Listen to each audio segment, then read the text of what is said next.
이렇게 뭐 이렇게 뭐 마디가 있, 뭐 곤충도 머리 뭐 이렇게 마디가 있듯이 한 마디가 이렇게 지나간 거야. 그래서 이제는 그동안 우리 이제 기초서부터 한번 쭉 훑어서 저기 약간 이론적인 건 된 거예요. 근데 문제는 그렇게 해서 실력이 돼 있는지 없는지 자기가 아는 방법이 없어. 그렇죠? 그거는 시험을 보는 수밖에 없다고. 그리고 시험이 특히 지금 우리 공무원 시험 이거는 여러 가지 테스트가 뭐 방법이 있겠지만 뭐 채점을 한다든지 문제를 출제한다든지 뭐 이래서 어려움이 있다고 제일 좋은 방법은 사실은 너 이거 아느냐 그래서 써보는 게 좋지. 그렇지만 그건 뭐 저기 채점하기도 곤란하고 여러 가지가 저기 문제 내는데도 어렵고 또 그런 문제는 많이 낼 수 없으니까 어느 한 군데만 치우쳐서 운 좋은 사람이 그쪽 분야 한 사람이 뭐 공부한 데서 나오고 그러면 유리하고 그래서 그렇게 뽑을 수는 없다고. 그래서 어차피 시험은 사지선다를 하는 수밖에 없다고. 이 사지선다가 또 문제가 있지. 이게 사지선다가 실력대로 뽑히는 게 아니란 말이야. 넷 중에 하나 고르다 보면 이 문제라는 것은 이렇게 내다 보면은 어려운 거 있고, 그러니까 뭐라 하냐? 너도 모르고 나도 모르는 문제. 그 다음에 실력이 있는 사람이 아는 거 문제. 이렇게 구르빌 수밖에 없다고. 쉬운 문제 가지고 너도 나도 다 아는 거. 자, 그래서 결판 나는 것은 이 실력이 될 수 있는 거, 누가 이렇게 실력이 있는 사람을 맞추고 못 치는 저기 하는 사람, 그걸 많이 푸는 것 같지만은 그렇게 안 되니까 문제라고. 실수로다가 너도 나도 다 아는 문제 하나 놓치는 수도 있고, 그렇죠? 아니면은 뭐라 그러나, 너도 모르고 나도 모르니까 하나 이렇게 찍었는데 찍어서 우연히 맞으면 어떻게 돼? 맞힌 사람하고 못 맞힌 사람하고 격차가 벌어진다고. 지금 커트라인에 다 몰려 있잖아. 그래서 이 사지선다는 실력도 실력이지만은 문제를 푸는 방법 아니면은 특히 이제 접해보지 못한 문제를 이렇게 딱 봤을 때 문제 푸는 방법 이런 것들을 지금 여기서 익혀야 돼요. 그래서 이 나가는 순서는 처음에는 이 단원별 문제라 그래가지고 각 나왔던 것을 이렇게 쭉 그러니까 단원별로 순서대로 이렇게 하는 거야. 그래가지고 문제가 나오면은 풀고 그거는 책에 가면 뭐 이런 식으로 돼 있으니까 이렇게 해서 한번 하라 그래가지고 정리를 좀 해주면서 어떻게 보면은 좀 천천히 나가고 했던 거 또 한다 이런 느낌이 될 거야. 그래서 이렇게 해서 한번 딱 끝내면은 이제 그 다음에는 이 기출 문제 갖고 한번 풀어보는 거야. 그 동안에 나왔던 게 어떻게 됐나 해서 쭉 풀어보고. 그래서 그것이 끝나면은 이제 우리가 여기서 매달 이렇게 봤던 모의 문제로 만원 문제가 있어. 그게 굉장히 많아져가지고 지금 12개 정도가 되거든. 그래서 그거를 이제 마지막으로 풀어보는 건데 문제는 단원별 문제 같은 거는 뭐 그렇다고 치는데 기출 문제 아니면은 또 이 모의 문제는 자꾸 늘어나 양이. 그거 다 풀 수는 없다고. 그렇죠? 그래서 그걸 어디까지 파느냐 이것도 좀 문제고. 그 다음에 이 단원별 핵심 문제는 이거 문제가 어떤 문제들이냐면은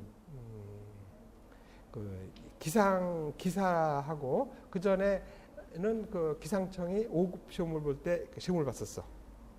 그래가지고 그때 그런 문제들, 그러니까 이 문제들이 한 30년 동안 쭉 된 문제들 이렇게 뽑았는데 문제는 지금 기상기사는 시험을 보면 어떻게 해요? 문제가 공개되잖아요. 답 나오고. 근데 그전에는 공개가 되지 않아가지고 이게 주로 이렇게 시험 보고 나서 이렇게 복원한 문제들이야. 그래가지고 그런 것들을 뭐 기상청에서도 그랬고 이렇게 좀 모아가지고 이렇게 해서 이렇게 문제가 좀 돌아다니기도 하고 그랬어. 그러니까는 특히 우리 기상청 내에 그런 문제가 많았었는데 문제는 그런 거 답들이 오답이 많고 막 그래. 그래서 나도 그거 풀다 보니까 틀려가지고 그런 거 고쳐놓고 막 그랬는데 약간 그런 문제가 이 단원별 문제는 많아. 그러니까는 이 한 30년 동안 기상청에서 냈던 문제, 그 다음에 기상청 자체에서도 직무교육이라 해가지고 문제를 내는데 그거는 오지선다야. 그리고 좀 그거는 가르쳤던 문제를 갖고 바로 풀어서 했기 때문에 뭐라 그러나 강사의 뜻에 따르고 그래가지고 좀 이렇게 대중적인 문제가 못 되긴 해. 그래서 그래서도 거기서도 좋은 문제 좀 추리고 해가지고 한 30년 정도 이렇게 쌓였던 문제들 중에서 뽑은 이 정도면 좀 중요하다고 생각한 건데 이것도 이렇게 뭐라 그러나 벌써 이게 3, 4년 됐잖아. 하다 보니까는 또 하다 보면 또 이것도 아닌 것 같고 그래서 어떻든 간에 그렇게 해서 문제를 해서 했었는데 그거를 어떤 식으로 했었냐면 이렇게 프린트로 했었어. 근데 이제 그렇게 하니까 좀 뭐라 그러나 이렇게 책 같지도 않고 이렇게 좀 해가지고 요번에 이제 이게 책으로 만들어서 다시 이렇게 했거든. 그래서 이거는 내 생각인데 한 2년 정도마다 한 번씩 이렇게 좀 바꿔서 이렇게 그렇게 해서 좀 해보려 그래. 그래서 지금 시작은 한번 지금 이제 이렇게 정식 교재로 만들어서 지금 처음 시작하는 거예요. 그래서 한번 해봅시다. 그래서 해다 보면 좀 다른 방법이라면 좋은 방법이 있으면 좀 바꿔보기도 하고 약간 문제는 다 그런 식으로 문제가 됐다고 보시면 돼요. 그래서 쭉 저기 이걸 보면은 다 풀 수는 없을 것 같아. 그렇죠? 특히 그 모의 문제는 1년에 한 저기 5번을 보니까는 여기 지금 12번째가 실려 있거든요. 그다음에 이번에 13번째 시험을 본 거라고. 그게 아마 올해까지 해서 또 5번이면 내년에는 또 늘어날 것 같은데 어떻든 간에 그래봐야 문제가 다 비슷해. 그 안에서 나오는 거니까 이거 풀 줄 알면 다 풀 거라고 생각하고 자 그러니까는 저기 시작을 하겠는데 항상 이렇게 처음 시작할 때는 좀 잘 안 돼. 말도 좀 잘 안 되고 똑같은 사람을 놔도 좀 그런 길 해요. 그래서 시작하기로 하고 그러니까 이 중요한 거는 이 답을 뭐를 내느냐 그거를 한 게 중요한 것이 아니고 내가 풀 줄 알아야 되는 게 중요한 거 아니야. 그렇죠? 그다음에는 그 문제를 봤을 때 어떤 식으로 접근해서 풀어야 될 건지. 자, 그다음에는 뭐야? 진짜 모르겠어. 무슨 문제인지 모르겠고 이랬을 때 하는 대처하는 방법 보면은 이 사지선다라는 것이 그 4개 중에서 2개는 답이 비슷한 것 같고 2개는 아닐 것 같고 이런 경우가 많다는 거야. 그래서 모르겠다 그래가지고 그냥 아무거나 탁 찍으면 그건 확률이 4분의 1이라고. 하지만은 조금 이렇게 좀 읽어보시면은 그럼 이제 그런 거를 문제 풀다 보면 느낄 거라고. 이렇게 그 문제에서 묻는 데에서 그러니까 논리에서 벗어나는 거 이런 거 걷어내는 방법. 그 다음에 4개 있는 답의 이렇게 유형을 보면은 2개씩 이렇게 묶여지는 수가 있다고. 그럼 그 중에서 2개 중에 하나 고르는 거. 이런 테크닉들을 여기서 배워보자는 얘기예요. 그래서 이거는 여기서 그냥 내가 풀어주는 거 보고서 답만 이렇게 이건 안 되지. 이거 실력이 늘어나는 게 아니란 말이에요. 그렇죠? 미리 한번 풀어와 보고 와서 내가 풀었던 건 이렇게 했었는데 다른 방식으로 푸는구나. 뭐 이런 것도 좀 느껴봐야 되고. 특히 이제 이거는 이 단어만 문제니까 그렇지만은 그 모의 문제 같은 거 풀 때는 그 진짜 그 실제처럼 이렇게 한 번씩가 풀어보고 그래야 된다는 소리야. 그래서 그런 식으로 해서 한번 해보겠습니다. 그래서 첫 번째 시간에 첫 번째가 단원별에서 그 지구대기에 대한 문제 할게요.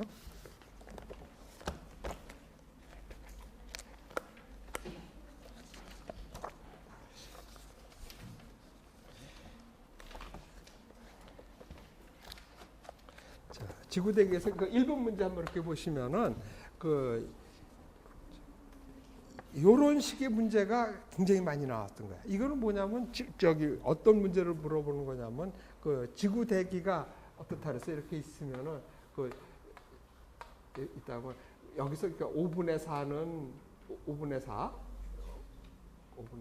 이거 질소가 있고 뭐 5분의 1이 뭐 이렇게 산소가 있고 뭐 이래 가지고 조성비가 일정한 게 이렇게 쭉 있다 그랬잖아. 그러면 여기서 무겁다 가볍다 이거 따지는 거는 이거는 저거 갖고 따져야 돼요. 분자량 갖고 따져야 된다는 소리라고. 분자량. 그렇죠? 그래서 그 다음에 또 뭐냐면은 얘가 이 대기가 이렇게 쭉 있으면 어떻게 돼? 공기가 뭐 이런 식으로 이렇게 해서 올라갔다. 여기가 한 80kg라 그랬잖아. 이 80kg 요 안에서는 조성비가 일정하다 그랬지. 조성비가. 그게 지금 5분의 4가 질소고 5분의 1이 산소고 그에 순서대로 쭉 있는 거라고요. 근데 여기서 문제가 지금 요런 식으로 문제 나왔을 때 어느 것이 이제 무겁느냐 가볍느냐 그다음에 이 안에 산소가 수증기가 들어가면 어떻게 되겠느냐 이런 것들을 묻는 거야. 그러면 여기서 무게라는 것은 분자량 갖고 따지는 거라고. 그러면 제일 많은 질소가 N2니까 이게 14잖아. 그러니까 28이라는 소리야. 그렇죠? 그 다음에 이 산소가 O2 아니야. 이거는 32라는 소리라고요. 그 다음에 뭐 수증기 같은 게 있으면 H2O 그러면 이건 18이고. 그러면 얘가 공기가 이거를 알아야 돼. 이렇게 공기가 이렇게 해서 1기압이고 0도씨고 이걸 갖다가 표준 상태라 그래. 0도씨 1기압. 그걸 표준 상태라 그러는데 그때 얘가 22.4리터면은 이거를 1몰이라 그런다고. 그러면 1몰이 되면은 이 몰이 되면 무슨 일이 벌어지냐면은 이 안에 들어있는 분자의 개수가 항상 같다는 소리야. 그럼 어떻게 된다 그랬어? 지금 얘가 이렇게 이 안에 들어온다 그러면 여기에 5분의 4가 질소고 5분의 1이 산소고 해서 이대로 들어온다는 소리야. 그러면 그때 총 개수가 6 곱하기 10의 23승계라는 소리거든. 6 곱하기 10의 23승계. 이거는 개수가 정해 있다는 소리야. 근데 여기서 봐. 질소를 빼고 수증기를 집어넣었다는 소리 아니야. 자, 이 안에 뭐야? 분자의 개수는 일정하다 그랬다고. 6 곱하기 10의 23승계야. 근데 질소가 28인데 28을 빼고 18을 집어넣으면 어떻게 돼? 가벼워진다는 소리지. 그러니까 이런 문제가 지금이야 좀 적었는데 초창기 때는 이런 문제들 없고 많이들 틀렸어. 왜? 기분에 공기 중에 이렇게 여기 공기가 있는데 여기다 수증기를 자꾸 공급한다 그러면 공기 중에 수증기가 들어가니까 무거워지겠다 이렇게 생각한다는 소리지. 근데 그렇게 된다는 게 아니라. 왜냐하면 조성비가 일정해야 되거든. 그러면 공기 중에 수증기가 들어갔다 그러면은 그 공기 중에서 그 다른 것만큼은 빠져줘야 된다는 소리야. 그러니까 이런 식으로 따지면 돼. 공기가 1몰이 딱 있다 그러면은 이 안에 질소가 5분의 4, 뭐 산소가 5분의 1, 그 다음에 뭐 이산화탄소, 뭐 일산화탄소, 그 다음에 아르곤이 세 번째로 많구나. 그래서 쭉 들어있다면, 그래서 개수가 6 곱하기 10의 23승계라는 소리야. 그래야, 그렇게 돼 있고, 얘네들은 조성비가 일정한데, 이 수증기는 들락날락 할 수 있다 그랬지.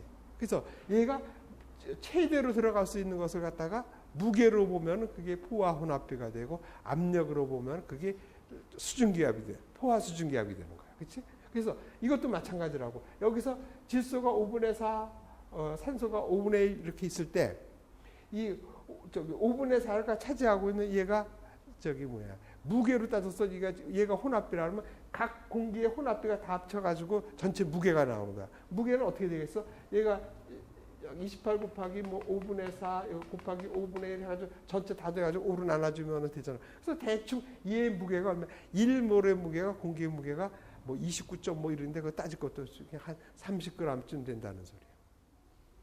그러니까 그러면 또 반대로 막 저기 해서 얘를 모든 것을 다 빼고 전부 질소로 채웠다. 그러면은 이때 무게가 28g이 된다는 소리야. 질소 1몰의 무게가 얼마? 28g이 된다는 거야. 그러면 이거를 전부 산소로 채웠어. 산소 1몰의 무게는 32g이 되는 거고 수증기는 18g이 되는 거라. 그걸 생각하면은 이 문제가 저절로 해결될 거야. 그래서 이런 문제는 초창기 때 엄청 많이 나왔던 문제야. 그러니까 여기서는 쉽게 말하면 어떻게? 공기 중에 수증기가 들어갈수록 그 공기가 가벼워지는 거야. 자, 그러니까는 다시 한번 생각해봐. 지금 비가 올라 그러면은 공기가 상승해야 된다 그랬지. 상승해야 돼. 그러니까 어떻게 되겠어? 공기가 상승하려 그러면은 뭐 밑이 따뜻하고 하고 위가 차든지 어쨌든 간에 가벼워지는 거 아니야. 그러니까 건조한 공기하고 습기 많은 공기하고가 있으면 어느 게 올라가겠어요? 가벼워 습기 많은 거라고. 당연한 얘기지. 습기가 많은 것이 올라가야 비가 되지 건조한 게 올라서 비가 되겠냔 말이야. 이게 똑같은 거예요. 그러니까 습기가 많은 것이 가벼워져 가지고 올라가기 쉽고 그런 공기가 비가 오기 쉽다는 소리예요. 그런 것까지 좀 생각해 봐야 된다는 소리예요. 그래서 1번은 그래서 그렇게 뽑는다. 그렇지? 공기 중에서 질소를 빼고, 왜? 질소는 28짜리고 거기에다가 수증기 28을 빼고 18을 집어넣으니까 가벼워진다는 소리예요. 그래서 그런 거에서 전체적인 거 다시 한번 생각해 보고 1몰이 뭐다는 거 좀 알아보시고 그다음에 이렇게 조성비가 일정한 건 어디까지냐면은 80kg까지라고. 그래서 여기를 균질권이라고 그러고 40kg 이상은 이질권이라고. 거기는 가벼운 기체가 많은 거예요. 그래서 그거까지도 한꺼번에 기억해 주시면서 문제를 이런 문제가 나오면 그런 식으로 접근하는 거예요. 자, 2번 문제 같은 것도 이거 참 그래 이것도 이걸 좀 치사하지 이런 문제는. 그래서 이건 뭐 저기 이 공기가 이거 저기 교재에 나와 있는 거 다시 한번 보시고서 5분의 4니까는 한 78%가 질소고, 그 다음에 이 산소가 한 21%. 산소. 이거 대충 정확하게는 못해도 크기는 왜 될 것 같아? 0.9%가 아르곤. 그 다음에 0.04 확 떨어지는 거야. 0.04에서 저기 일산화탄소, 이산화탄소네, 이산화탄소, CO2. 그 다음에 뭐 CO, 그 다음에 저기 뭐죠? 네온 이런 순서인데, 이거 하면서 다시 한번 저기 교재 15페이지에 이게 나왔었는데, 이 각 공기의 저기 뭐 분자량, 그다음에 저기 최적비, 중량비 이렇게 해서 쭉 그래서 표가 쭉 나와 있는 표가 있어요.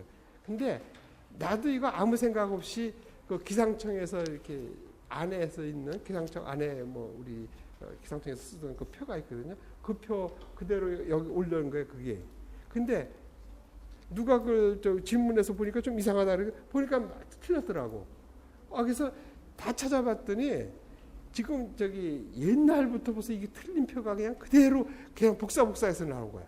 뭐 저기 일본 사람이 처음 틀린 것 같아. 그게 저기 기초기상학 저기 일반 기상학 소선 선생님이 번역하셔가지고 일리노이에 있는 소창 교수가 쓴 책이 있거든, 일반 기상학. 그 책도 틀려져 있더라고. 똑같아.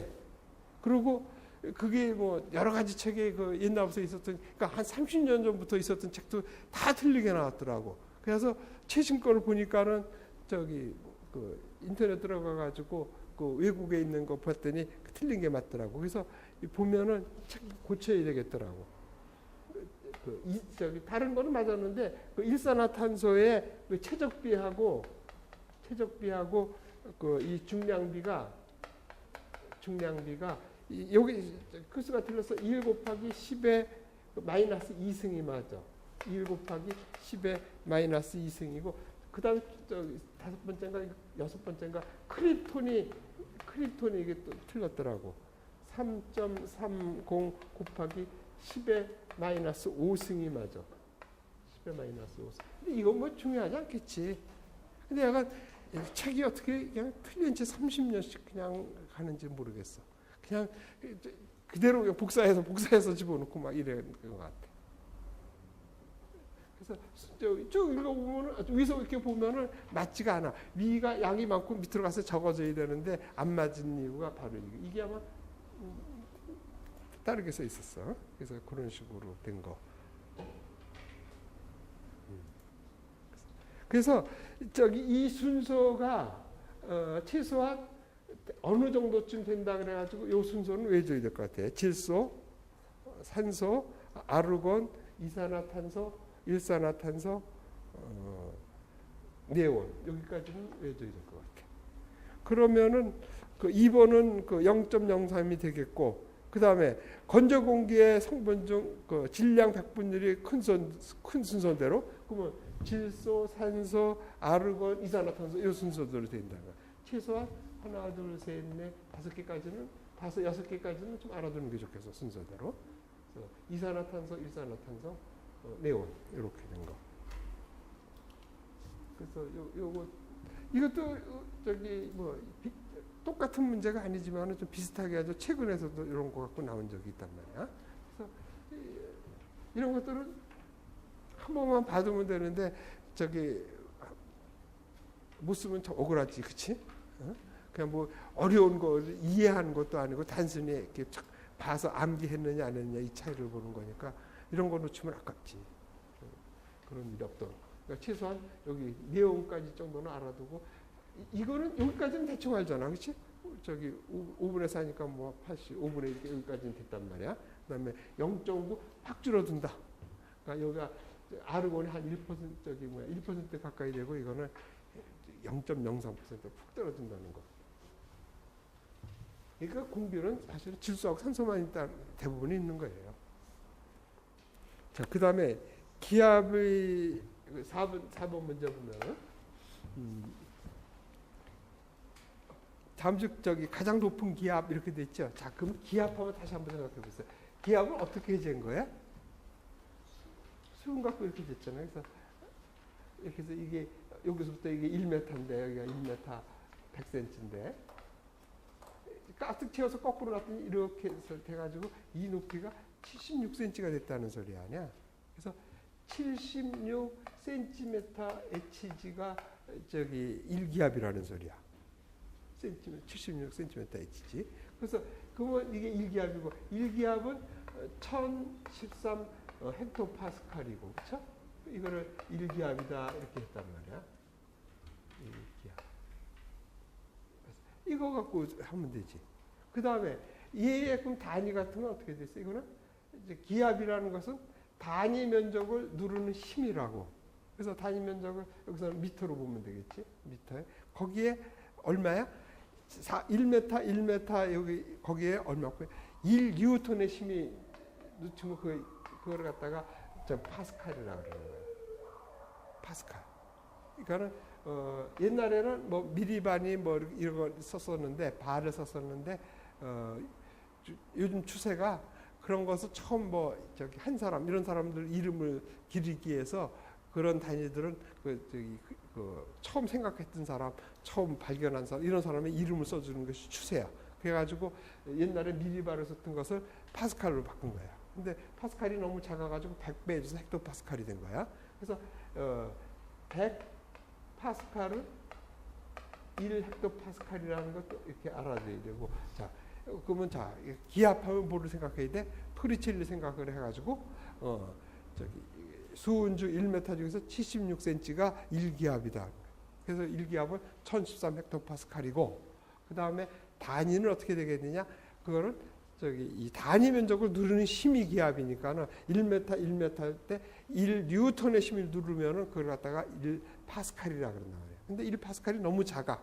그래서 100배를 해줘 가지고 1헥토파스칼 그래서 그걸 1헥토파스칼이라 하는데 요것이 옛날에 미리바하고 같다는 소리야. 옛날에 미리바하고. 자, 그러면 그래서 하면 되겠지. 자, 그러면 여기서 어떻게 돼? 기압으로 따지든지 여기서 기압이 나왔으니까 어느 걸 하나 통일해서 해봐. 그러니까 기압으로 한번 이렇게 통일해 봅시다. 기압이라고 하면은 1파스칼이면은 자 1기압이 약 1000이라고 그러지 뭐 1000 헥토파스칼이라 그랬으니까는 얘는 어떻게 돼? 이거 놔두고 1기압이 1000 헥토파스칼이고 얘는 10만 파스칼이지. 근데 1파스칼이니까 어떻게 돼? 1파스칼은 10만 분의 1이겠지.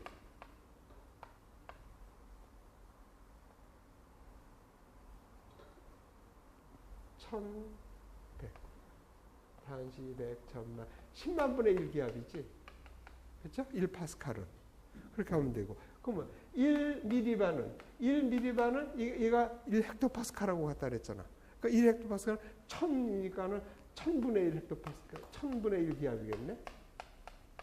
그러니까 우선 얘는 죽어야 되지. 이건 다 틀린 거지. 얘가 1번, 얘가 2번이면 얘는 작으니까 안 되고. 그 다음에 얘는 3번은 뭐야? 1cm HG라 그랬어. 그러면 얘는 뭐야? 1기압이 76cm 아니야. 그러니까 얘는 76분의 1기압이라는 소리지. 그렇죠? 76분의 1기압. 맞죠? 자, 그 다음 4번은. 그러면은 얘도 죽어야 되겠네. 얘가 더 큰 거네. 4번은. 4번은 0.01기압. 그럼 100분의 1기압이네. 얘는 100분의 1기압이네. 그러면 76분의 1기압이 제일 큰 거네. 그렇죠? 이렇게 해서 뭐 어느 쪽 하나든지 통일해서 이렇게 쭉 보면 될 거야. 이런 것들도 다 단위를 좀 글자가 좀 그렇다. 좀 지저분하긴 하지만은 잘 보시고. 자, 그러면 우선 기압하면은 얘가 어떻게 해서 나온 거냐면은 어떻게 돼? PV는 RT지. 그렇죠? 그러면은 PV는 RT. P는 RT분의 V가 돼. 그래서 이거는 RD가 되겠지. 그래서 RD면은 요거를 갖다가 전부 다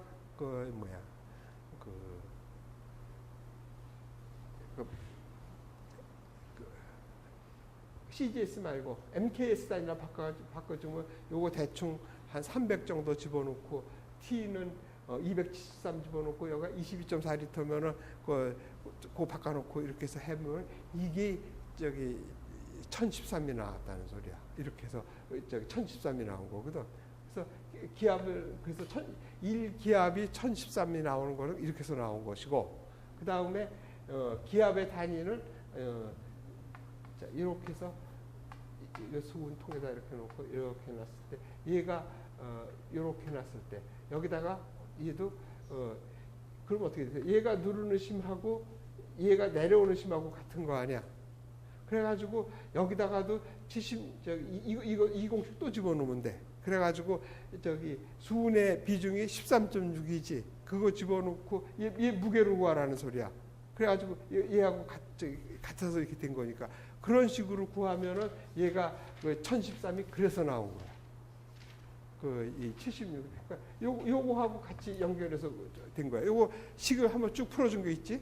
그거 한번 다시 한번 보면 돼. 그래서 1기압이 이거는 이제 푸는 과정이 그런 식으로 푼다는 것만 알면 됐고, 1기압이 1013.3 헥토파스칼쯤 된다는 거 알면 되고, 그 다음에 이 기압의 단위는 어떻게 되냐면 단위 면적당 누르는 힘이란 말이야.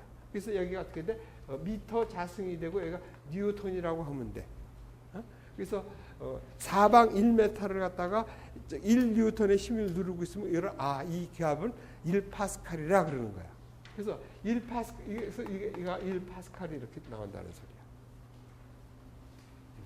근데 이 파스칼이 너무 작아서 100배를 해준 것이. 그래서 100파스칼이 1헥토파스칼이구나. 그래서 요거까지도 외우면 되고, 단위는 얘가 요렇게 된다는 거 알면 되고, 그렇죠? 그렇게 해서 해주시면 돼. 그 다음에 그러면은 1기압이 되면 1기압은 이건 어떻게 돼? 이걸 보면 되지. 76 cm HG가 되면 되는 거예요.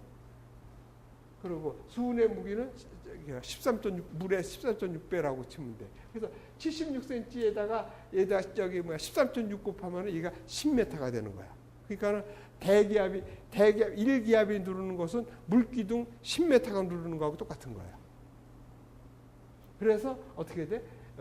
여기가 지금 지표면이 여기가 1기압이면은 1기압 여기 지표면에서 1기압이면은 얘가 물기둥 10m가 누르는 거하고 같다는 소리야. 10m.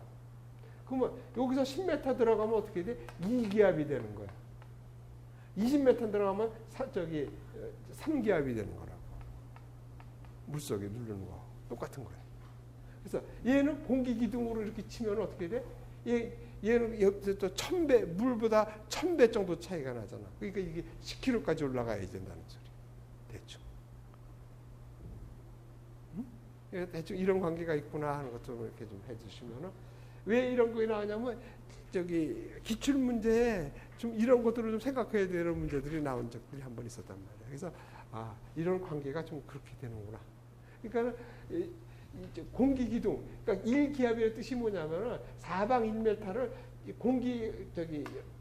지표면서부터 대기 상황까지 있는 공기가 누르는 힘이라고. 그거는 뭐하고 같아? 물 10m가 누르는 힘하고 같다는 소리지.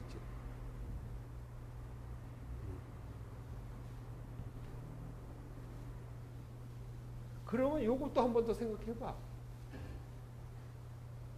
자, 다시 한 번 해서 처음부터 나와서 이렇게 해서 이게 뭐냐면 1몰이야. 1몰이야. 자, 이 1몰을 갖다가 수증기로 다 채웠어. 수증기로 다 채웠어. 그러면은 이 무게가 얼마가 돼? 18g이 되는 거야. 18g. 그럼 이 18g을 갖다가 전부 다 응결시켜서 물로 만들었어. 얼마가 돼? 18cc가 된다는 소리야. 18cm 삼승이라는 거지. 18cm 삼승. 그렇죠? 그러면은 얘의 부피가 얼마야? 22.4리터지. 그러면 얘는 1리터가 얼마냐면은 1000cm 삼승이죠. 그러면은 4에다가 2cm 삼승이야. 그러면은 그러고 얘가 얘는 18g이고, 그렇죠? 그러면은 어떻게 되겠어요? 몇 배인가? 대충 그러면 요거가 얘를 갖다가 20이라고 그러고 20cm라고 그러고 20cm 삼승이면은 얘가 몇 배예요? 20이라고 치고 20이면 1000배 늘어난다는 소리야. 그러니까 물하고 수증기하고 1000배, 수증기하고 공기하고 무게는 18g하고 30배밖에 차이 안 나. 그러니까는 아까 여기서 물 10m가 근데 물론 이게 제가 올라갈수록 여기는 좀 낮아지는구나, 밀도는. 그렇지만 약 1000배 정도. 10m면 어떻게 돼? 10m면은 1000배 해주면은 딱 비슷하게 되지, 그런 대로. 그러니까 밑은 뭐 밀도가 높고 위는 작지만, 그래서 그렇게 되는. 그러니까 물하고 수증기하고는 부피비가 1000배쯤, 대충 1000배쯤 된다는 소리야. 그러니까 물이 수증기가 되면은 부피가 얼마야? 1000배 늘어난다는 소리지. 아, 대충 그 정도구나, 이렇게 생각하고. 그렇죠? 이렇게 해서 따지면 되잖아요. 18을 그냥 20이라고 잡고 22.4리터를 그냥 20리터라고 보면 1000배쯤 아니야. 그거까지도 좀 생각해 보시고. 자, 그 다음에는 5번 다시 풀겠어요. 5번은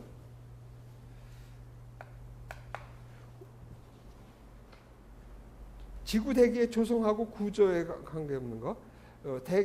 대기 조성은 고도에 관계없어요. 설명을 옳은 것. 자, 1번은 그렇듯해 된다. 그쵸? 뭐냐면은 그 대기의 조성은 고도에 관계없이 일정하다.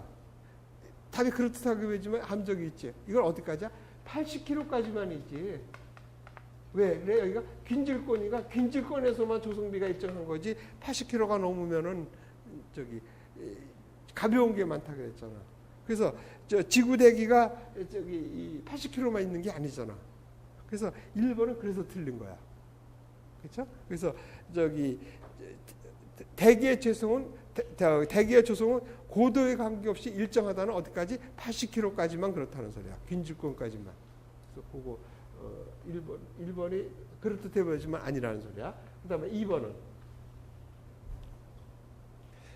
성층권은 대기가 안정한 층이기 때문에 대기의 흐름이 없다. 이것도 그렇듯해 보이지.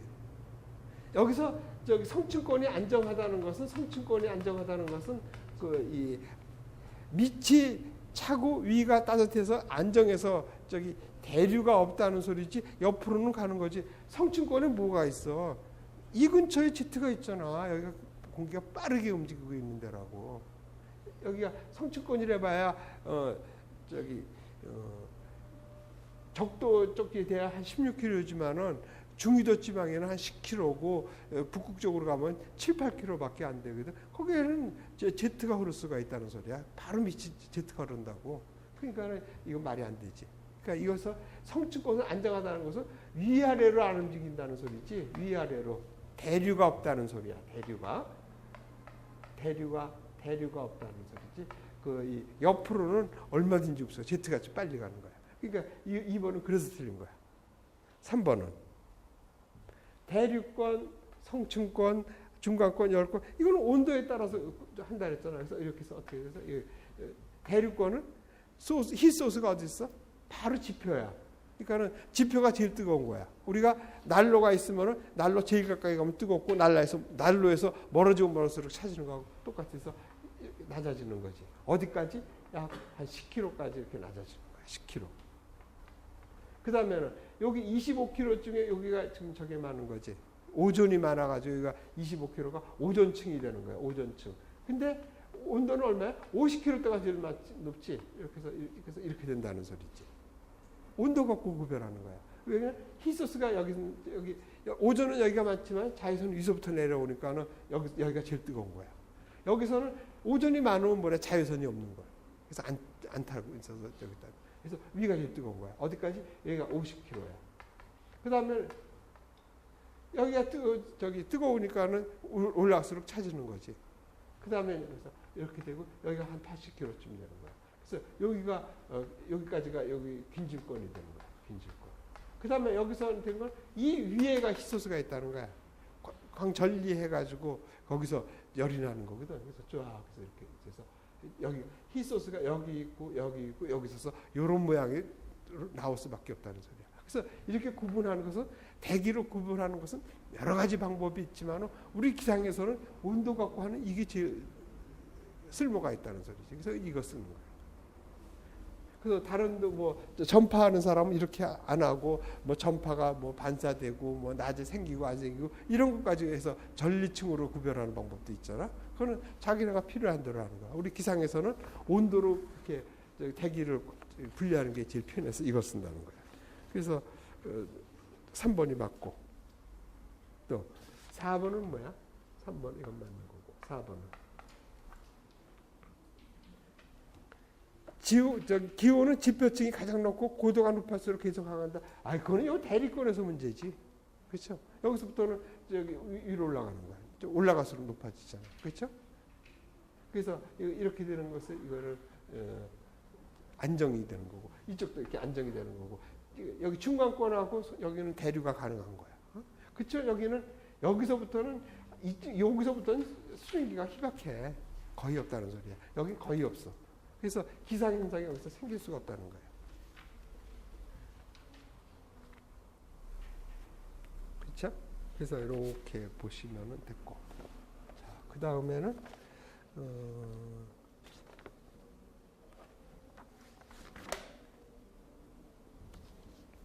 6번, 7번은 다 이게 같은 맥락의 문제야. 그래서 이런 것들은 다 그런 식으로 같이 하면 되는데 6번은 뭐냐면은 위도에 따라서 6번 위도에 따라서 그 건계면 고도가 언제가 높으냐 그러는데 자 건계면 고도 그 건계면 고도가 바로 이 저기 대류 여기 건계면 고도라고 치면은 이게 이 대류권이라고 보면 된단 말이야. 대류권인데 이 대류권의 높이가 이게 기층의 높이잖아. 이 층호 얘기하는 거랑 같은 소리지. 그럼 어떻게 돼? 온도가 높은 데가 층호가 높은 거라고. 그러니까 대류권이 높아진다는 소리야. 온도가 낮은 극지방은 낮다는 소리야. 그래서 여기가 극지방은 뭐 7에서 8 뭐 이 정도 이렇게 낮고 여기 중간층 우리가 사는 데가 한 11km 정도 중위권이. 그다음에 여기 적도 지방은 뭐 17km까지 이렇게 높단 말이야. 왜 그래? 온도가 높아서 그런 거지. 자, 그러면 또 여기서 그거 나왔나? 8번에서 그거 나오는데, 자, 그러면 이 대류권의 이가 이렇게 됐다 그랬잖아. 그러면 이 대류 건계면의 온도는 어떻게 되겠어? 온도. 이걸 맹점이지. 이게 적도라고 해서 이게 높다고 생각하면 안 되는 거지. 고도가 거진 2배 높잖아. 온도 차이가 엄청 여기가 낮지. 고도가 높으니까. 이 북극 지방이 공계면의 온도가 높은 거라고. 왜 그래? 고도가 낮으니까 온도가 높은 거라고. 그래서 이거 조심해야지 돼. 그래서 한번 봐. 6번은 그래서 어떻게 돼? 대류 공계면의 고도가 높은 것은 저위도 상공이 제일 높다는 거야. 1번 저위도가 맞는 거지. 저위도. 그러니까 극지방이 높은 거야. 그래서 이거는 한 17km 막 이렇게 높아. 중위도 상공은 한 11km 정도. 고위도 상공이나 극지방이나 벌써 이런 것들을 봤을 때 3번, 4번은 답이 될 수가 없다는 소리지. 같은 말 아니야. 고위도 상공이나 극지방이나. 그렇지? 그래서 이런 것들은 답이 됐어. 그래서 답은 몰라도 1, 2번 중에서 골라야 된다는 소리지. 그래서 6번은 1번이 맞고 그 다음에 연중 공계면이 가장 높은 계절은 더운 게 높으니까 온도란 말이야. 그 건계면이 즉 층후라고, 그렇죠? 그러니까 이거는 온도가 높은 거, 여름철이 높은 거고. 그래서 7번, 2번. 그러니까 뭐 6번이나 7번이나 같은 맥락을 다른 방식으로 물어본 거야. 또 대륙 공기면 높이에서 다음 중 기온이 가장 낮은 위도는 지금 그 얘기죠. 이거 지금 8번이야. 그러니까는 여기라고. 여기가 지금 저위도, 여기 뭐 위도가 0도대고 여기가 한 90도라 그러면 어떻게 돼? 여기 적도 지방이 온도가 차다고. 왜? 높으니까. 그래서 10도. 그래서 이런 문제도 마찬가지겠지. 이거 모르겠으면 이거 답은 10 아니면 90에서 골라야지. 이거는 30이나 60에서 고르면 안 된다는 소리야. 어? 자, 9번도 같은 문제죠. 9번은 여기 아까 했던 거죠. 8번, 9번은 성층권의 열원인 이 오존에는 어떻게 했어요? 저기 성층권의 높이고 온도가 제일 높은 것은 다시 한번 그리면 자 이렇게 돼서 이렇게 돼서 이렇게 됐다고 치면 여기가 50km대가 이 성층권의 상한이란 말이야. 여기 성층권이 이렇게 있다면 여기가 뭐 한 10km 됐고, 그런데 이 오존은 여기가 많은 거야. 한 25km쯤에. 근데 온도는 얘가 높은 이유는 뭐냐면은 여기라고 오존층이라서 오존은 여기 10km서부터 한 40km 여기까지 다 분포되어 있는데 그 중에서 여기가 많다는 소리야. 여기가 오존이 없다는 소리가 아니거든. 그러면 이 자외선은 위서부터 내려오니까 여기서는 자외선도 충분히 많으니까는 열이 충분히 나는데 조금만 내려오면 벌써 여기서 자외선이 썼잖아. 다 차단되고 없는 거야. 여기만 내려와도 거진 없다는 소리야. 아무리 그 장작이 많이 쌓여 있으면 그래 타야지 되는 거 아니야, 그렇지?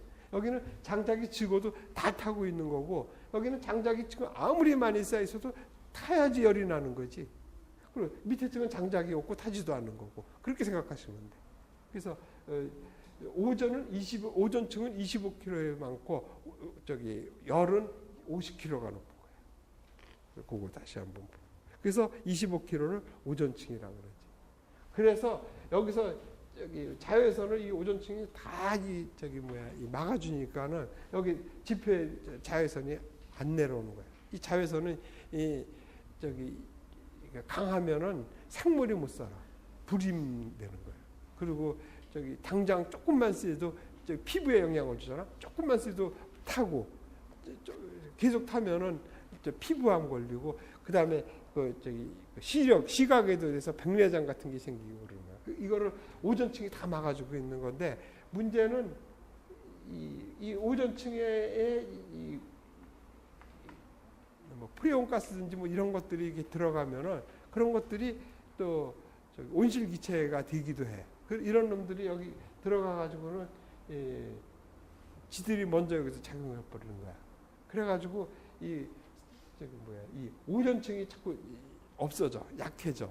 그러니까 어떻게 돼? 상대적으로 자외선이 강해지고 있지. 그래서 특히 지구가 이렇게 있으면 이거 지금 남극 대륙이라든지 뭐 이런데 이쪽에서부터 이 오존이 자꾸 파괴돼 가지고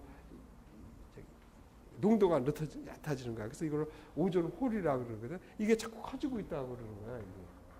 그래서 이렇게 되면은 어떻게 돼? 자외선이 강해지면은 그 백내장, 뭐 피부암 이런 것들이 많이 생기고 지금도 우리나라의 경우도 벌써 백내장 환자 수가 증가하고 있는 것이 물론 사람이 옛날보다 오래 살고 나이가 고령화 인구가 늘어서 백내장이 늘는 것도 있지만은 그거에 그러니까 노인 수에 비해서 백내장 환자가 많은 거는 오존에라고 이렇게 보는 사람이 많다고. 그래서 이거 오존에 대해서, 그러니까 자외선에 대해서 많이 그래서 요즘 그래서 이제 기상청에서 그 자외선 지수를 발표하고 뭐 그러는 거예요. 그 자외선이 생각보다 인간에 미치는 영향이 커.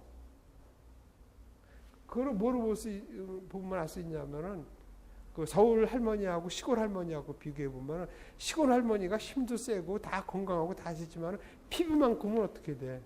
서울 할머니가 더 깨끗하고 저거 하잖아. 그게 뭐 저기 서울 할머니가 그 뭐 크림 같은 걸 많이 바른 것도 있겠지만은 자외선 때문에 그렇다는 소리.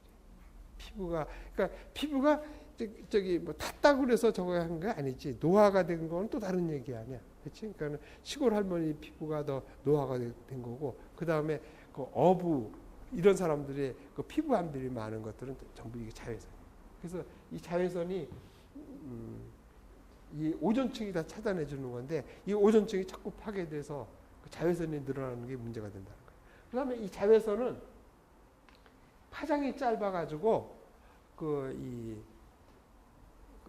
여기에 여기 이렇게 내려오면 구름층, 여기 막 안개층 막 이렇게 있을 거 아니야.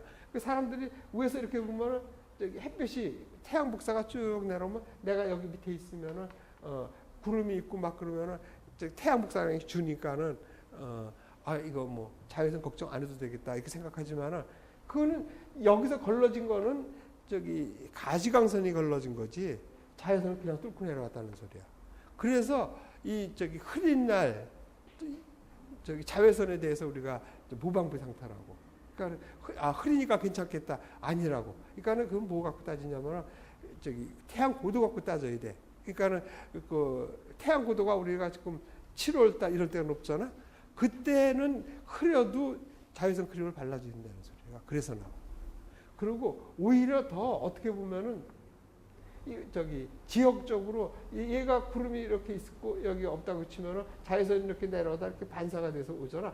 그냥 내려오는 거 하고 또 저기 물론 얘가 투과력이 있어서 반사는 적게 하지만 그래도 조금은 할 거 아니야. 어떻게 보면 오히려 국지적으로 저기 흐린 날에 자외선이 더 강할 수가 있다는 소리야. 국지적으로. 왜? 구름이나 또 여기 보면은 뭐 건물에서 반사돼서 오는 거. 또 이 지표에서 반사돼서 오는 거. 그러니까 날이 맑을 때는 사람들이 조심을 하잖아. 이건 뭐 우산을 써야겠다는지 선크림을 발라야 되겠지 이러는데 날이 흐리면은 아닐 거라고 생각하는데 아니라고. 태양 고도가 높으면은 이 자외선은 파장이 짧아가지고 투과력이 세서 안개층, 구름층 다 뚫는다는 소리야. 그래서 자외선에 대해서 이런 것도 좀 알아둬야 돼. 그런 것도 좀 알아야 되고. 10번까지만 하고 좀 쉬었다 합시다. 자, 10번은 뭐냐면은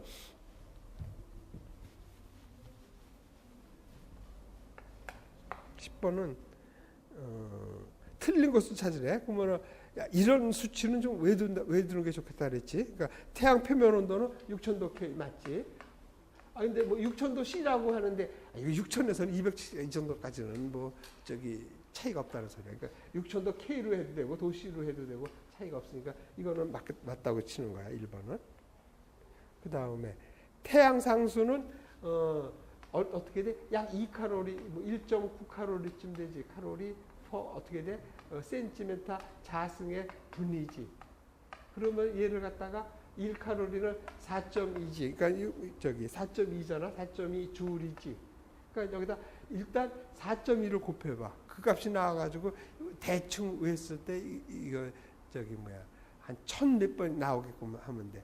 물론 정확히 하려면 얘를 미터 삼성으로 바꿔야 되고 얘를 갖다가 초로 바꿔야 되지. 그러면은 60으로 나눠주고 1000배를 해주고 하나? 그리고 4.1을 곱해주고 하면은 나올 거야. 그래서 그 값이 대충 이제는 눈에 좀 익으면 됐다고 돼. 1300, 1400 이 정도 나왔으면 됐다고 보는 거야.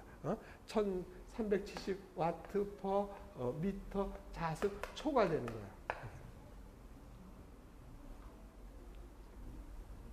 여기서는 저거를 해. 초는 여기서 그걸 안 따졌구나. 여기서는 그 분 빼야 되고. 원래 이거 초 넣어야 되는데. 줄 퍼 세크. 와트지. 맞네. 줄이 아니고 줄 퍼 세크가 와트니까. 그러니까 세크가 없어지는 거야. 값은 앞에 똑같은 수가 돼. 그렇죠? 이거는 칼로리가 줄이고 줄로 바꿨을 때 얘는 줄이지. 줄 퍼 초고 요거는 그대로 와트 퍼 자승을 하면 되지. 왜냐하면 와트가 줄 퍼 세크니까. 그래서 저 니은도 맞고, 그 다음에 요게 약 2칼로리 센티미터 자승 민, 그러니까 1분 동안이 되고, 태양의 거리는 어떻게 돼? 그러니까 요거는 2번, 3번은 된 거야. 4번은 1억 5천만 킬로지. 그러니까 1억 5천만. 단시, 100, 1000만, 10만, 100만, 1000만. 킬로미터 하면 이렇게 돼서 미터로 바꿔야 되겠네. 이거까지는 필요 없네. 킬로미터네. 그럼 이거 하면 되겠네. 하나, 둘, 셋, 넷, 다섯, 여섯, 일곱, 여덟. 여덟인데 6이라고 썼으니까 틀렸네. 그렇죠? 그래서 10번은 얘가 틀린 거고, 얘를 갖다가 1억 5천만 킬로미터 얘를 갖다가 1A라 그러지. 에스트로노미컬 유니트 그래가지고 1천문 단위라 그래. 천문거리. 1억 5천만 킬로. 그래서 1억 5천만 킬로 이거는 왜 두는 게 좋겠지. 지구하고 태양과의 거리. 그래서 여기까지 하고 좀 쉬었다가 갑시다.